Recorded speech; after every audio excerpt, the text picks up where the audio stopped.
what was the take-home message from your presentation? So I think in terms of take-home messages, my key point is that I've shown evidence that there are areas that have reduced inequalities in health and have reduced inequalities in the determinants of health. And so that if policymakers ever say, oh, but these inequalities are here to stay, we can provide evidence to say that's not true. And actually, there should be enough of a incentive, really, to make sure that we're doing as well as those areas that are doing the best, at the very least. There's some other ones. For instance, I would also say tackle material deprivation and abject poverty at the bottom end of the distribution as a key priority. So in what areas should we focus to avoid greater social inequity within public health?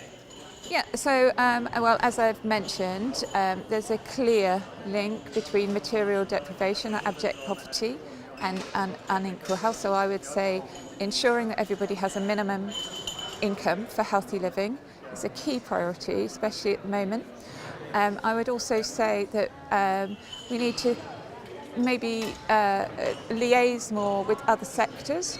For instance, those companies that are unionised often have better conditions, and so what unions is maybe a bad term at the moment, but what can we do to give workers more rights and get together to demand better rights? I've given some quite clear examples of how we can reduce the gap in educational attainment between rich and poor, and I've given some examples of how early years and good parenting can improve. There's lots and lots of examples. Use effective examples, reduce material deprivation, and empower the voice, I would say, of low-paid workers. Okay, and do you have a last comment to the audience here at the conference? I mentioned rather flippantly, bring a friend to a conference. We're always talking to public health specialists.